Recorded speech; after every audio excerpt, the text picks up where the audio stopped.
بسم الله الرحمن الرحيم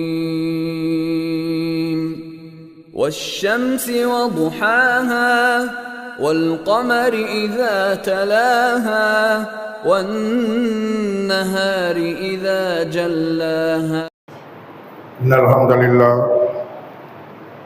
لله نحمده ونستعينه ونستغفره ونؤمن به نعوذ بالله من شرور أنفسنا ومن سيئات أعمالنا من يهد الله فلا مضل له ومن يضلل فلا هادي له أشهد أن لا إله إلا الله وحده لا شريك له وأشهد أن محمدا عبده ورسوله أما بعد فقد قال الله تعالى في القرآن العظيم فرقان المجيد أعوذ بالله من الشيطان الرجيم بسم الله الرحمن الرحيم يا أيها الذين آمنوا اتقوا الله حق تقاته ولا تموتن إلا وأنتم مسلمون قال نبينا صلى الله عليه وسلم أصدق الحديث كتاب الله أحسن الهدي محمد شر الأمور محدثاتها كل محدثة بدعة كل بدعة ضلالة كل ضلالة في النار اللهم صل على محمد وعلى آل محمد كما صليت على إبراهيم وعلى آل إبراهيم إنك حميد مجيد اللهم بارك على محمد وعلى آل محمد كما باركت على إبراهيم وعلى آل إبراهيم إنك حميد مجيد எல்லாம் வல்ல அல்லாஹ்வின் நல்லடியார்களே, இந்த ஓரிரையின் சாந்தியும் சமாதானம் ஏகத்துவ தந்தை இப்ராஹிம் நபி அலைஹிஸ்ஸலாம் அவர்கள் மீதும் அவர்கள் வழிவந்த எம்பெருமானார் ஸல்லல்லாஹு அலைஹி வஸல்லம் அவர்கள் மீதும் உங்கள் மீதும் என் மீதும் நிலவட்டுமாக என்று கூறி என்னுடைய இந்த ஜிம்மா உரையை ஆரம்பம் செய்கிறேன். இன்றைய தினம் நாம் தேர்ந்தெடுத்த தலைப்பு மறைந்து போகும் உலகமும் மறைக்கப்பட்ட சொர்க்கமும். மனிதன் வாழ்விடமான இந்த பூமியில் தன்னுடைய அடியார்கள் அவரவரின் தேவைகளை பூர்த்தி செய்து கொள்ள ஏராளமான அருள் கொடைகளையும் அத்தாட்சிகளையும் இறைவன் படைச்சிருக்கான். இருந்தாலும் மனிதனின் கண்களுக்கு இந்த இறைவனின் படைப்புகள் எல்லாம் ஆசையாகவும் அலங்காரமாகவும் ஆடம்பரமாகவும் தான் தெரியுது. இந்த உலகம் எந்த அளவுக்கு ஆடம்பரமாக இருந்தாலும் ஒரு நாள் அடியோடு அழியத்தான் போகிறது என்பது எல்லாருக்கும் தெரிஞ்ச விஷயம். இதுல யாருக்கும் சந்தேகமே இல்லை. அப்படி அடியோடு அழிய போற இந்த அற்ப உலகத்திற்காக ஆசையை பெருக்கி அலைபவர்களாக நாமெல்லாம் இந்த உலகத்துல வாழ்ந்துட்டு இருக்கோம். ஆனா ஆசைப்பட தகுதி உள்ள அதிசயமான ஒரு உலகத்தை அல்லாஹ் ரப்பில் ஆலமீன் தன்னை அஞ்சி நடப்போருக்காக படைச்சிருக்கான். அந்த உலகம்தான் இன்பங்களை எல்லாம் உள்ளடக்கிய உல்லாசமான சொர்க்கம். ஆனா சொர்க்கமா நரகமா, சொர்க்கமா இந்த உலகமா என்ற விவாதத்துல நம்மையெல்லாம் நடுவராக இருந்து நல்ல பாதையை நோக்கி பயணிக்கின்ற பாக்கியத்தை இறைவன் நம்ம அனைவருக்கும் கொடுக்கணும். உலகம் என்பது பிரம்மாண்டமானது. இறைவனால் முதலில் படைக்கப்பட்ட மனிதன் என்கிற சிறப்புடைய ஆதம் அலைஹிஸ்ஸலாம் அவர்களை இறைவன் படைத்து அவருக்கு துணையாக ஹவ்வா அலைஹிஸ்ஸலாம் அவர்களையும் படைத்து ரெண்டு பேரையும் கொண்டு போய் எங்க வச்சான்? சொர்க்கத்துல தான் வச்சான். சொர்க்கத்தில் வைத்த இறைவன் அவர்களுக்கு இடப்பட்ட கட்டளை கண்டிஷன் ஒன்னே ஒண்ணுதான். இன்னைக்கு நமக்கு உலகத்துல பல கண்டிஷன்கள் இருக்கு. எதை செய்யணும், எதை செய்யக்கூடாது, எதை உண்ணலாம், எதை உண்ணக்கூடாது, எப்படி வாழ்க்கையில் நடக்கும், எல்லா விஷயத்திலும் நமக்கு கண்டிஷன் இருக்கு. ஆனா ஆதம் அலைஹிஸ்ஸலாமுக்கும் ஹவ்வா அலைஹிஸ்ஸலாமுக்கும் அல்லாஹ் வைத்த கண்டிஷன் ஒன்னே ஒண்ணுதான், இந்த மரத்தை நெருங்காதீங்க. ஆனா சொர்க்கத்துல என்ன ஆச்சு? அவங்களுக்கு சைத்தானின் சூழ்ச்சினால அவன் வலையில விழுந்து அந்த மரத்தை நெருங்கி அதில் உள்ள கனிகளை சாப்பிட்டாங்க. அதனால அல்லாஹ்வின் கோபத்துக்கு ஆளாகி அல்லாஹ் என்ன பண்ணா? அவர்களையும் அவர்களுடைய சந்ததிகளையும் இன்னும் பல உயிரினங்களையும் வாழ்வதற்கு தகுதியான உயர்மான இந்த உலகத்துல வாழ வச்சுட்டான். அதை அல்லாஹ் சொல்லி காமிக்கிறான். 2வது அத்தியாயம் 36வது வசனத்துல எல்லாம் சொல்றான், குல்னா அஹ்பிது பஹதுக்குல் பாதிங் அதுவும் வலகும் பி அர்லி. அல்லாஹ் சொல்றான், நீங்கள் இந்த சொர்க்கத்திலேருந்து இறங்கிடுங்க. 2 பேரையும் இறக்கிடுறான். உலகத்துக்கு போய் உங்களில் சிலர் வேறு சிலருக்கு பகைவராயிடுங்க. உங்களுக்கு பூமியில் தங்கும் இடமும் குறிப்பிட்ட காலம் வரை வாழ்க்கை வசதியும் இருக்குன்னு நல்லா சொல்லி காமிக்கிறான். இப்ப இறைவன் மனித சமுதாயத்தை இந்த உலகத்துல வாழ செய்தது மட்டுமில்லை, நாம வாழ தகுதியானதாகவும் நமது தேவைகளை தீர்த்தி கொள்ள இந்த உலகத்தை அருள்கொடை நிறைந்த அரிய படைப்பாக இறைவன் படைச்சிருக்கான். இதை நிரூபிக்கும் வகையில பல வசனங்கள்ல அல்லாஹ் சொல்லி காமிக்கிறான். இந்த 16வது அத்தியாயம் 10ல சொல்றான், ஹு அல்லதி அஞ்சலமின சமாய் மா அல்லஹும் மின்ஹு சராபு வ மின்ஹு சஜருஹும் பீகி துசிமு. அல்லாஹ் சொல்றான், அவனே வானத்திலிருந்து மலையை இறக்கினான், அதுல உங்களுக்கு குடிநீரும் உண்டு, அதில் நீங்கள் மேய்ப்பதற்கு தாவரங்களும் உள்ளன அப்படின்னு நல்லா சொல்லிட்டு, அல்லஜி அலலகுமுல் அர்லி ஃபர்ஷா, அவன்தான் உங்களுக்கு பூமியை விரிப்பாகவும் வசமாபினா வானத்தை கூரையாகவும் ஆக்கினான். அஞ்சல மின சமாய் மான் ஃபஅஹ்ரஜ பிஹி மின சமாராத்தி ரிஜிகில் லகும், வானிலிருந்து தண்ணீரை இறக்கி அதன் மூலம் உங்களுக்கு உணவை வெளிப்படுத்தினான். ஃபலா தஸ்ஸலு லில்லாஹி அன் தாதன் வன்கும் தாகமும், எனவே நீங்கள் அறிந்து கொண்டே என்ன பண்றீங்க, அல்லாஹ்வுக்கு இணைகளை ஏற்படுத்துகிறீர்கள் அல்லாஹ் சொல்றான். இப்ப இதே போல பல வசனங்கள் அல்லாஹ் சொல்றான். அல் ஹாஃபில் அர்லி, பூமி உங்களுடன் அசையாது இருப்பதற்காக ரவாசி அன் தமீது பிஹும், அதில் உறுதியான மலைகளையும் ஆறுகளையும் நீங்கள் வழி அறிந்து கொள்வதற்காக பாதைகளையும் அடையாளங்களையும் ஏற்படுத்தியிருக்கிறான் அப்படின்னு நல்லா சொல்றான். பபில் நஜ்மிகும் யக்ததும், நட்சத்திரத்தின் மூலம் அவர்கள் வழி அறிந்து கொள்கின்றனர். இந்த காலத்துல விஞ்ஞான வளர்ச்சியில கேம்பாஸ் அது இதுன்னு வழியறி வந்தாலும், விஞ்ஞான வளர்ச்சிக்கு முன்னாடிலாம் கடல் பயணமோ இங்கே பாலைவனத்துல பிரயாணம் செய்யக்கூடியவங்க குறிப்பிட்ட நட்சத்திரத்தை பார்த்து அவன் வழி அறிஞ்சு போவாங்க. ஒரு குறிப்பிட்ட நட்சத்திரம் பார்த்து இது வடக்கு, இது கிழக்கு, இது தெற்கு, இப்படி. அதனால நட்சத்திரம் தான் வழிகாட்டி. இன்னஃபி ஹல்கி சமாவாத்தி வல்லர்லி, வானங்கள் பூமியை படைத்திருப்பதிலும் வஹ்திலா பில்லைலி வன்னஹார், இரவு பகல் மாறி மாறி வருவதிலும் ஆயாத்தில் உலில் அல் பாப், அறிவுடையருக்கு பல சான்றுகள் இருக்குன்னு நல்லா சொல்றான், சிந்திக்க சொல்றான்.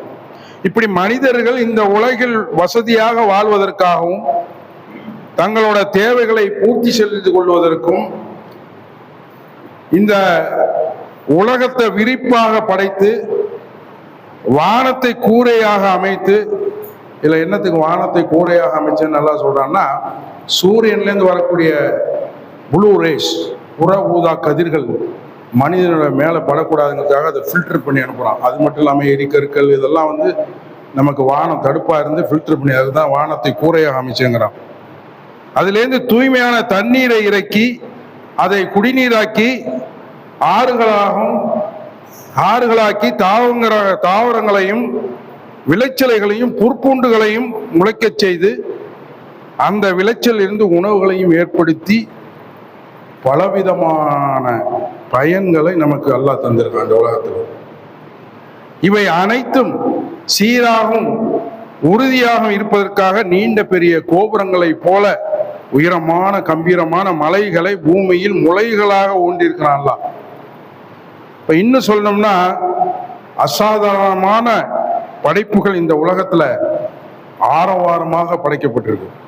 அல்லாஹ் ரப்பில் ஆலமீன் தன்னுடைய அடியார்களுக்கு அன்பையும் அரவணைப்பையும் காட்டும் விதமா அருட்கொடைகளை அள்ளி தந்து இந்த உலகத்தை அற்புத பிரதேசமாக ஆக்கியிருக்கான். இதுல எந்த சந்தேகமும் இல்லை.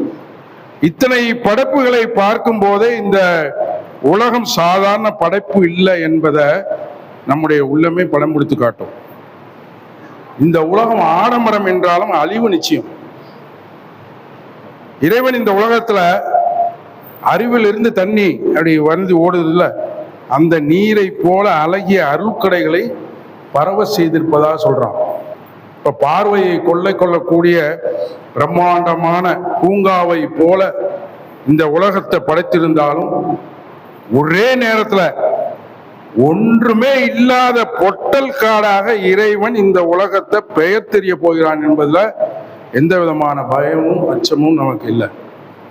ஒரு தடவை சீர் ஊதப்பட்டால் பூமியும் மலைகளும் பெயர்க்கப்பட்டு ஒரே அடியில் இரண்டும் தூள் தூளாக்கப்படும் போது அன்றைக்குத்தான் உலகம் அழியும் நிகழ்வு ஏற்படும். வானம் பிளந்து அந்த நாளில் பலவீனமாயிடுமா வானம். இதெல்லாம் அல்லாஹ் திருமுறை குர்ஆன்ல சொல்லி காமிக்கிறான். ஃபைதா சக்கத்திஸ் சமாஉ ஃபகானத் வர்ததன் காத்திஹானி. சூரா ரஹ்மான்ல அல்லாஹ் சொல்றான், வானம் பிளந்து அது செந்தோலை போல் சிவந்த ரோஜா நிறமாகும் போது உங்களின் நிலை என்னவாகும் சிந்திச்சு பாருங்கிறான். வயௌமனு சய்யிரு ஜிபால, அந்நாளில் நாம் மலைகளை பெயர்த்து விடுவோம். தரையில அருள பாரிஜத்தை, பூமியை சமதளமாக காண்பீர். பூமியெல்லாம் சமதளமாயிடும். இதா ரஸ்ஸத்தில் அருளு ரஸ்ஸா, பூமி பேரதிர்ச்சியாக உழுக்கப்பட்டு, உஸ்ஸத்தில் ஜிபாலு பஸ்ஸா, மலைகள் தூள் தூளாக்கப்பட்டு, ஃபகானத் ஹபாஅன் ஹிம் பஸ்ஸா, அவை தூர்த்தப்பட்டு புழுதி காடாகி, வகுந்தும் அஸ்வாஜா ஸலாஸ, நீங்கள் 3 வகையினராக ஆகி விடும்போது அதை பொய்யாக்குவோர் யாரும் இல்லை. மக்கள் எல்லாத்தையும் 3 வகை ஆக்குவான். அப்ப இந்த உலகத்தையும் வானத்தையும் நீரையும் மலையையும் எந்த இறைவன் தன்னுடைய அடியானுக்கு பயனுள்ளதாகவும் பிரமாண்டமானதாகவும் படைத்தானோ அப்படிப்பட்ட அனைத்தையும் ஒரே நாள்ல ஒட்டுமொத்தமாக அடியோடு அழித்து விடுவான். அழியக்கூடிய இந்த அற்ப உலகத்தின் மீது நமக்கு ஆசை எதற்கு? இந்த உலகத்தின் மீது ஆசை வைக்கலாமா நம்ம? இப்ப இந்த உலகத்தில் வாழக்கூடிய எல்லா மனிதனுக்கும் ஆசை இருக்குங்க. எல்லாருக்கும் ஆசை இருக்கு. மனிதன் ஆசை இல்லாத மனிதன் யாருமே இல்லை. ஆனா இந்த ஆசை என்பது பேராசையாக எப்படி மாறுது அப்படின்னா, இந்த உலகத்தின் கவர்ச்சியாலும் ஆடம்பரத்தாலும் தான் பேராசையா போயிடுது. இந்த உலகம் எவ்வளவுதான் ஆடம்பரமாகவும் கவர்ச்சியாகவும் படைக்கப்பட்டு இருந்தாலும் ஒரு முஸ்லீமை பொறுத்தவரை, ஒரு மூமினை பொறுத்தவரை, ஒரு இறை நம்பிக்கையாளனை பொறுத்தவரை இந்த உலகத்தை அற்பமானதாக தான் நினைக்கணும். இப்ப இறைவன் தன்னுடைய வேத வரிகளில் இந்த உலகின் இழிவை பற்றி பல இடங்களில் திருமுறை குர்ஆன்ல திரும்ப திரும்ப திரும்ப சொல்லி காமிக்கிறான். 3:185 அல்லாஹ் சொல்றான், வமால் ஹயாத்து துன்யா இலா மதாவுல் ஹுரூர், இவ்வுலக வாழ்க்கை ஏமாற்றும் இன்பத்தை தவிர வேறு இல்லைங்கிறான் அல்லாஹ். வமா ஹாதிஹி ஹயாத்து துன்யா இலா அல்லாஹ், இந்த உலக வாழ்க்கை வீணும் விளையாட்டும் அன்றி வேறு இல்லைங்கிறான் அல்லாஹ். அதே மாதிரி நிறைய வசனம், ஜீனில் நாசி ஹுப்பு ஸஹாவாத்தி மினல் நிஷா, பெண்கள் ஆண்மக்கள் சேகரிக்கப்பட்ட தங்க வெள்ளி குவியல்கள், உயர் ரக குதிரைகள், கால்நடைகள், விவசாய நிலங்கள் ஆகிய எல்லாமே ஆசைக்குரியவற்றை விரும்புவது மனிதர்களுக்கு அழகாக்கப்பட்டுள்ளது. எல்லாத்தையும் விரும்பிதானே இருக்கும். இவை உலக வாழ்வின் இன்பங்கள். அல்லாவிடமே அழகிய தங்குமிடம் இருக்குன்னு அல்லாஹ் சொல்லி காமிக்கிறான். இந்த குர்ஆன் வசனங்களை சொல்வது என்னன்னு பார்த்தா, இந்த உலகம் ஏமாற்றும் வசதிகள் தவிர வேறு இல்லை. இந்த உலகில் உள்ள அனைத்து கவர்ச்சியும் மனிதனுக்கு அழகாக்கப்பட்டுள்ளது என்பதை இறைவன் அழுத்தம் திருத்தமாக தன்னுடைய வேத வரிகள் மூலம் சொல்லி காட்டுறான். இன்னும் நபிகள் நாயகம் ஸல்லல்லாஹு அலைஹி வஸல்லம் சொல்றாங்க, அல்லாஹ்வின் மீது ஆணையாக மறுமையோடு ஒப்பிடும்போது இந்த உலகத்தின் நிலையானது உங்களில் ஒருவர் ஒரு சுட்டு விரலை கடல்களில் நனைப்பது போன்றதுதான். அந்த சுட்டு விரலை நீங்கள் நனைச்சி எடுத்தீங்கன்னா அதில் என்ன எவ்வளோ தண்ணி ஒட்டி இருக்கோ அந்த அளவு தான் இந்த உலக வாழ்க்கை. இந்த மாநபியின் வார்த்தையில் பறந்து விரிந்த கடலில் ஒரு மனிதர் தன்னுடைய விரலை நீரமாக்குற அளவு தான் இந்த உலகின் இன்பம் என்கிற உதாரணத்தை சொல்லி நம்ம எல்லாம் உருவாக்கிக்கிறாங்க. என்ன உதாரணம் காமிக்கிறாங்க? ஒரு பாத்திரத்தில் உள்ள தண்ணியில விரல விட சொல்ல, குளத்துலயோ குட்டையில உள்ள தண்ணியில விட சொல்ல, ஆறுல ஏரியில உள்ள தண்ணியில விட சொல்ல, பறந்து விரிந்த கடல்ல ஒரு சுண்டு விரலை விட்டு எடுத்தீங்கன்னா அதில் எவ்வளோ ஒட்டி இருக்கோ அதுதான் இந்த உலகம். அதை நாம விளங்கிக்கணும். இந்த உலகத்துல பெண்கள், ஆண் மக்கள், நாம சேகரிக்கும் செல்வங்கள், மாடி வீடுகள், கோட்டை கொத்தளங்கள், பிள்ளைகள், ஆட்சி அதிகாரங்கள், வைர வைடூரியங்கள், தங்கத்தினாலான நகைகள், நட்டுகள், அழகிய இந்த உடல் தோற்றங்கள், உண்ண உயர்வான உணவு வகைகள், இந்த உலகத்துல கிடைக்கக்கூடிய உணவு வகைகள், ஆடை அணிகலன்கள், கண்கவர் அனைத்தும் இந்த உலகில் கண்ணுக்கு குளிர்ச்சியாகவும் உள்ளத்திற்கு உற்சாகமாக இருந்தாலும் இவை அனைத்துமே கடலில் விழப்பட்ட ஒரு விரலில் ஒட்டி கொண்ட தண்ணீர் அளவு தான். மிக பெரிய ஏமாற்றம் தான் இது. இந்த ஏமாற்றம் என்ற ஏணிப்படியில் ஏறக்கூடியவர்களாகவும் இந்த ஏமாற்றத்தை நோக்கி பயணம் செய்கின்ற ஏமாறி போல நம்மள்கிட்ட அதிகமான பேர் இன்னைக்கு உலகத்துல உலகிட்டு இருக்காங்க. அந்த ஏமாளிகள் ஏறும் ஏணிப்படியில நாம இருக்கிறோமா என்பதை சிந்தித்து சுய பரிசோதனை செய்யக்கூடிய நிலையில நாமெல்லாம் இருக்கோம். இந்த உலகத்துல நாம ஆசைப்பட 1000 விஷயங்கள் இருந்தாலும் ஒரு ஈமான் கொண்ட அடியான் ஆசைப்பட தகுதியான ஒரே விஷயம் என்ன தெரியுங்களா? மறுமையில் நாம் அடைய போகும் சொர்க்கம் மட்டும்தான். ஒரு சாதாரண ஒரு மனுஷனை கூப்பிட்டு நீ சொர்க்கம் போகணுமா நரகம் போகணுமான்னு கேட்டா யாரா இருந்தாலும் அவன் என்ன சொல்லுவான்? சொர்க்கம் தான் போகணுமா, கண்ணை முடிக்கிட்டு சொல்லுவான் இல்லையா? சொர்க்க சோலை தான் போகணுமா. ஆனா சொர்க்கத்துக்கு போகக்கூடிய முயற்சி ஏதாச்சும் அவன்கிட்ட இருக்குமான்னு பார்த்தா அது கேள்விக்குறியாதான் இருக்கும். ஏன்னா இந்த உலகில் இழிவான இன்பங்கள் அவனுடைய கண்ணை மறைக்கிறது. எந்த ஒரு சந்தேகமும் இல்லை, அதான் கண்ணை மறைச்சிருச்சு அவனு. எண்ணில் அடங்காத இன்பத்தையும் மனம் நினைத்து பார்க்காத மகிழ்ச்சியும் இறைவன் என்ன பண்றான்? நமக்காக, நல்ல அடியாருக்காக சுவனத்தில் தயார் செய்துள்ளான் என்பதை வேத வரிகள் மூலம் நம்ம தெரிஞ்சுக்கலாம். அல்லாஹ் சொல்றான், ஆசைப்படுவோர் இந்த சோனத்தின் இன்பத்திற்கு ஆசைப்படட்டும். இந்த வசனத்தின் அகிலத்தின் மீது ஆசை உடையோருக்கு சொர்க்கத்தின் மீது ஆசை வைக்க ஆர்வம் விட்டு மதமாக அல்லாஹ் ரப்பில் ஆலமீன் இந்த வசனத்துல சொல்லி காமிக்கிறான். எந்த கண்ணும் பார்த்திராத, எந்த காதும் கேட்டிராத, எந்த மனிதரும் உள்ளத்திலும் உதித்திராத இன்பங்கள் என் நல்லடியார்களுக்காக நான் சொர்க்கத்தில் தயார் பண்ணி வச்சிருக்கேன். அல்லாஹ் சொன்னதா நபிகள் நாயகம் ஸல்லல்லாஹு அலைஹி வஸல்லம் சொல்றாங்க. அல்லாஹ்வை அஞ்சியோருக்கு படைக்கப்பட்ட பிரம்மாண்டமான பரிசு தான் சுவனம். உலகத்துல அல்லாஹ்வை அஞ்சி யார் யாரெல்லாம் நடக்கிறார்களோ அவர்களுக்கு சொர்க்கம் பரிசாக கிடைக்கும். அப்படிப்பட்ட சோனத்தை மனிதன் கண்கள் காணாத, காதுகள் செவியுறாத, மனித கற்பனைக்கு எட்டாத அளவுக்கு அல்லாஹ் மிக பிரம்மாண்டமாக படைத்திருக்கிறான். இந்த உலகத்தையும் சொர்க்கத்தையும் ஒப்பிட்டு பார்த்தோம் அப்படின்னா எல்லளவு கூட சமமாகாது. எல்லின் முனைய அளவு கூட சமமாகாது. அதை விட அற்பமான அளவுக்கு கூட சமமாகாது என்று நாம் எல்லாம் உணரணும். இந்த உலகம் கவர்ச்சியாலும் ஆடம்பரங்களாலும் சூழப்பட்டு இருந்தாலும் இன்பங்கள் நிறைந்து வழிகின்ற நிரந்தரமான சொர்க்கமே நாம் நேசம் கொள்ள பல மடங்கு நெருக்கமானதாக இருக்கு. சொல்லில் அடங்காத இன்பங்கள் சொர்க்கத்தில் இருக்கு. சொர்க்கத்தின் இன்பங்களை பற்றிய வசனங்களை நாம்லாம் படிக்கும்போது நம்ம உள்ளங்கள் எல்லாம் முன்ன இறக்கை அடித்து சிட்டாக பறப்பது யதார்த்தம். அதெல்லாம் நம்ம படிச்சு அதை அர்த்தத்தோட படிக்கணும்.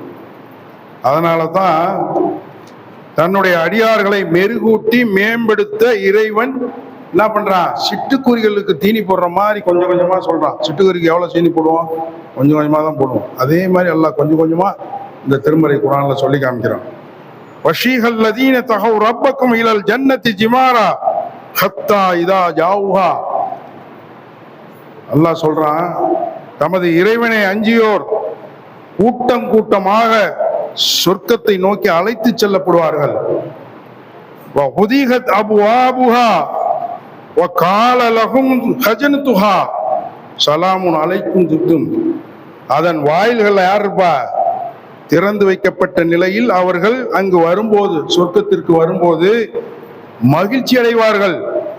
அந்த சொர்க்கத்தின் காவலர்கள் அவரிடம், உங்கள் மீது அமைதி உண்டாகட்டுமாக, நீங்கள் இந்த உலகத்துல நல்லவராக இருந்தீர்கள்,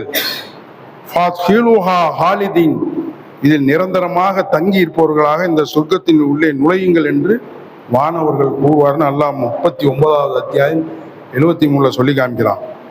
இப்ப மனிதர்களை படைக்கிறதுக்கு முன்னமே படைக்கப்பட்ட மிக பிரமிட்டூட்டும் படைப்பு தான் வானவர்கள். அத்தகைய வானவர்களின் சிறப்பு வாழ்த்துடன் சுவனத்தின் வாசல்களை கண்ணியமாக இறைவனை அஞ்சியவர்கள் நுழைவிக்கப்படுவார்கள். இந்த கண்ணியம் மிகுந்த இன்பத்தை நாமும் சுவைக்கணுமா வேண்டாமா? இதற்கான தயாரிப்புல நாம இருக்கிறோமா? இதற்கான சேமிப்புல நாம இருக்கிறோமா? நாம பரிசோதனை செஞ்சு பார்க்கணும். லா யதுகூன பிஹால் மௌத இலல் மௌத்தல் ஊலா. அவர்கள் முந்திய மரணத்தை தவிர இந்த சொர்க்கத்தில் மரணத்தை அனுபவிக்கவே மாட்டார்கள். சொர்க்கத்தில் மரணமே கிடையாது. வகாபகும் அதாபுல் ஜஹீம். அவர்களை நரக வேதனையில் இருந்தும் அல்லாஹ் பாதுகாப்பான். அல்லாஹ் தன்னுடைய வேத வரியில சொல்லி காமிக்கிறான். இதே போல 98:8 அல்லாஹ் சொல்றான், ஜஜாவுஹும் இன்த ரப்பஹும் ஜன்னாத்து அத்னி தஜ்ரி மின் தஹ்திஹில் அன்ஹாரு ஹாலிதீன ஃபீஹா அபதா. அவர்கள் இறைவனிடம் அவர்களுக்குள்ள கூலி நிலையான சொர்க்கங்கள், அவற்றின் கீழ் ஆறுகள் ஓடும், அதில் என்றென்றும் அவர்கள் நிரந்தரமாக இருப்பார்கள். இந்த உலகத்துல மரணத்திற்கு பயந்து ஓடுகின்ற மக்கள் நிலையாக உயிர் வாழணும்னு ஆசைப்படக்கூடிய ஒவ்வொரு மனிதருக்கும் சொர்க்கத்தில் மரணம் என்ற பேச்சுக்கே இடமில்லை. இந்த நிரந்தர வாழ்க்கைக்கு நாம் ஆசைப்பட வேண்டுமா வேணாமா? அதற்கான தயாரிப்பு நம்மள்ட்ட என்ன இருக்கு, என்ன சேமிப்பு இருக்கு, அதை நாம சுய பரிசோதனை செஞ்சு பார்க்கணும். வா இன்தகும் காசிரத்து தர்பீன். அவர்களுடன் தாழ்ந்த பார்வையுடைய கண் அலைகள், மறைத்து வைக்கப்பட்ட முத்துக்களை போல வெண்மையாக இருப்பார்களாம் சொர்க்கத்துல. இந்த உலகத்துல நான் தான் உலக அழகி என்று மார்த்தட்டக்கூடிய எல்லா பெண்களின் அழகையும் ஒன்று சேர்த்தாலும் ஹீரோல் ஈன்களின் கால் அழகின் கால் தூசுக்கு கூட வர முடியாது. எந்த ஆணும் தீண்டாத தூய்மையான அழகிய துணைகள் நமக்கு மறுமையில் கிடைக்கும். மறுமையில் கிடைக்கும்னு அது ஆசைப்படணுமா வேணாமா? அதுக்கான தயாரிப்பு நம்மள்ட்ட என்ன இருக்கு, அதுக்கான சேமிப்பு நம்ம என்ன வச்சிருக்கோம், சேமிச்சு என்ன அனுப்பிச்சிருக்கோம் மறுமையில, நாம சுய பரிசோதனை செஞ்சு பார்க்கணும். இன்னும் நமக்காக பணிவிடை செய்ய இளமை மாறாத சிறுவர்கள், உயர்ந்த மாளிகைகள், அழகிய தங்க காப்புகள், தேனாறு பட்டாடைகள், நமக்கென தனி ராஜ்யம், உயர்ந்த கட்டில் மெத்தை, விரும்பிய உயர்தர உணவு வகைகள். இந்த உலகத்துல நீ என்ன உணவு சாப்பிட்ட, அங்க கிடைக்கக்கூடிய உணவு வகைகள். இது போல இன்பங்கள் நிறைந்து வழிந்தாலும் இதையெல்லாம் விட மிகைக்கும் அளவுக்கு உச்சக்கட்ட இன்பம் ஒன்று இருக்கு. அப்படிப்பட்ட அந்த இன்பம் மட்டும் போதும், வேற எதுவும் வேண்டாம் என்று பார்க்கவரை பிரமிக்க செய்து பார்வைகளை பற்றி இழுக்கும் இன்பம் ஒன்று இருக்கு. அதுதான் என்ன? படைத்தவைகளை படைத்த படைப்பாளரின் திருமுகத்தை பார்ப்பது. அல்லாஹ் சொல்லி காமிக்கிறான் 75:23 உஜூஹு யௌமைதின் நாதிரத்தும். அந்நாளில் சில முகங்கள் ஒளி வீசும், இலா ரப்பிகா நாதிரத்தும். தமது இறைவனை பார்த்து கொண்டிருக்குமா. இது போல சொர்க்கத்தின் உயர்ந்த இன்பம், இறைவனின் திருமுகத்தை பார்க்கின்ற பாக்கியத்தை நாம் பெற வேண்டாமா இல்லையா? அதற்கான தயாரிப்பு நம்மகிட்ட என்ன இருக்கு, சுய பரிசோதனை செஞ்சு பார்க்கணும். இப்படிப்பட்ட எண்ணிலும் சொல்லிலும் அடங்காத பேரின்பங்கள் சொர்க்கத்துல இறைவனால் படைக்கப்பட்டிருக்கு. குர்ஆனில் சொல்லப்பட்ட ஒவ்வொரு இன்பமும் அணு அளவில் பாதி தான். அணு அளவில் என்ன, கடுகின் முனை அளவு. இந்த இன்பங்களை எல்லாம் வைத்து நம் சிந்தனையில் பல கற்பனைகளை ஓடிக்கொண்டிருக்கும். ஆனா உண்மையான இன்பம் என்னன்னு படைத்த இறைவன் மட்டுமே அறிவான். இந்த உலகம் என்பது மனிதனை மயக்கும் மர்மங்கள் நிறைந்த மாயாவி உலகம். இந்த உலகம் மனிதனை பிரம்மாண்டத்தினாலும் பேர் அதிசயத்தினாலும் வசியம் செய்தாலும் மறுமையில் நம்பியவரை காலை வாரும் கயவன் என்பது யாரும் மறுக்க முடியாது. ஏன்னா இந்த உலகத்துல எதுவுமே நிலையாக நீடித்திருக்காது. மனிதனால் படைக்கப்பட்ட ஒவ்வொரு மனம் கவர்வையும் மறைந்து மண்ணோடு மண்ணாக போகக்கூடியவை என்பதை ஒவ்வொருவரும் உள்ளத்தில் பதிய வைத்து கொள்ளணும். நம்ம பதிய வச்சுக்கணும். அதை நிம்மதியான நிரந்தர வாழ்க்கைக்கு என்று இருக்கு. அதுதான் இன்பங்களின் மொத்த இருப்பிடமான சொர்க்க சோலைகள். அதனால சொர்க்கத்தின் பாதையில் நாம் எல்லாம் செல்ல சேர்ந்து சோதனையை எதிர்கொண்டு சாதனையாக்கி சொர்க்கத்தின் உயர்ந்த சொர்க்கமான ஜன்னத்துல் ஃபிர்தௌஸ் என்னும் சொர்க்கத்தை அடைய அனைவரும் முயற்சி செஞ்சு வெற்றி பெற வேண்டும் என்று கூறி என்னுடைய இந்த முதல் உரையை நிகழ்ச்சி. எல்லாம் வல்ல அல்லாஹ்வின் நல்லடியார்களே, இந்த உலகத்தை பொறுத்தவரை பணம் இல்லாமல் இருப்பது என்பது எந்த விதமான அவமானமும் இல்லை, இல்லையா? பணம் இல்லாமல் இருக்கிறது ஏதாச்சும் அவமானமா இல்லை. நாளை மறுமையில நம்ம ரப்பின் முன்னால வெறுங்கையோட போய் நிற்பது தான் பெரிய அவமானம். அதனால பணத்தை சேர்க்காமல், நகை நட்டை சேர்க்காம, சொத்துபத்தை சேர்க்காம நன்மையை சேர்க்கணும். ஆனா மனிதன் நேர் மாற்றமா எதையெல்லாம் இந்த உலகத்துல விட்டுட்டு போறானோ அது மேலதான் அவனுக்கு ஆசையே இருக்கு. தங்கம், வெள்ளி, காரு, பங்களா, நிலம், ட்ரெஸ்ஸு, நகை நட், இதெல்லாம் தான் ஆசை இருக்கும். இதெல்லாம் உலகத்தை விட்டு போயிடுவோம். நல்லா வீடு கட்டுவோம், அழகா சூப்பரா, திடீர்னு மூத்து வந்துடும், வீட்டுக்குள்ள கூட போக மாட்டான். இப்படிலாம் நிறைய நடக்குதா இல்லையா? ஆக மனிதனுக்கு அதுதான், எதை விட்டுட்டு போறானோ அது மேலதான் ஆசை இருக்கும். அதான் அல்லாஹ் சொல்றான், மன் கான யுரீது ஹர்ஷல் ஹரத்தி நஜீத் 42:20 அல்லாஹ் சொல்றான், யார் மறுமையின் விளைச்சலை விரும்புகிறாரோ அவருக்கு அவரது விளைச்சலை நாம் அதிகப்படுத்துவோம். யார் உலக விளைச்சலை விரும்புகிறாரோ அவருக்கு அதிலிருந்து நாங்கள் கொடுப்போம். ஒமா லஹூபில் ஹிரத்தி மின்லா, அவருக்கு மறுமையில் எந்த பாக்கியமும் கிடையாது. இந்த உலகத்தில் நீ விரும்பினா எல்லாம் கிடைக்கும், ஆனா மறுமையில ஒண்ணுமே உனக்கு கிடையாது. அதனால மறுமைக்கான சேமிப்பு தான் நமக்கு வெற்றியை தரும், சொர்க்கத்தை தரும். அதுக்கு நிறைய நம்ம உதாரணம் காமிக்கலாம். இந்த உலகத்துல எல்லாம் விட்டுட்டு போறாங்க, சேர்க்கிற காசு காசு காசுன்னு சேர்ப்பாங்க, ஒண்ணுமே எடுத்துட்டு போக முடியாது. அதுக்கு உதாரணமா நம்ம சொல்லணும்னா, நம்ம ஜெயலலிதா அம்மா எவ்வளவு சொத்து சேர்த்து வச்சிருந்துச்சு, 28 கிலோ நகை எல்லாம் இன்னைக்கு யார் எழுதிட்டு போட்டா? கவர்மெண்ட்ல எடுத்துக்கிட்டான். இன்னைக்கு ஒரு பவுனு 72,000 ரூபாய்க்கு 28 கிலோ கணக்கு பண்ணி பார்த்துங்க. அதே மாதிரி ஒரு கடையை வைக்கலாம், அந்த அளவுக்கு செருப்பு. சென்னை சுவிஸ் மாதிரி ஒரு கடை வைக்கலாம், அந்த அளவுக்கு ஆடைகள். 2000 கோடி ரூபாய் சொத்து எல்லாம் போயிடுச்சு. அதே மாதிரி நம்ம என்ன செய்யறோம், நம்ம வாரிசுக்கு வேணும், நம்ம பேரம்பேத்திக்கு வேணும் அப்படின்னு 7 தலைமுறைக்கு சொத்து சேர்த்து வைக்கிறது. நம்ம போகும்போது வெறுங்கையோட போறது மறுமை. ஆக மறுமையின் சேமிப்பை அதிகப்படுத்தி மறுமையில் வெற்றி பெற்று நல்ல சொர்க்கத்தை அடையக்கூடிய நன்மகளாக உங்களை ஆக்கியிருக்க வேண்டும் என்று கூறி என்னுடைய அஸ்ஸலாமு அலைக்கும் வரஹ்மத்துல்லாஹி வபரகாத்துஹு.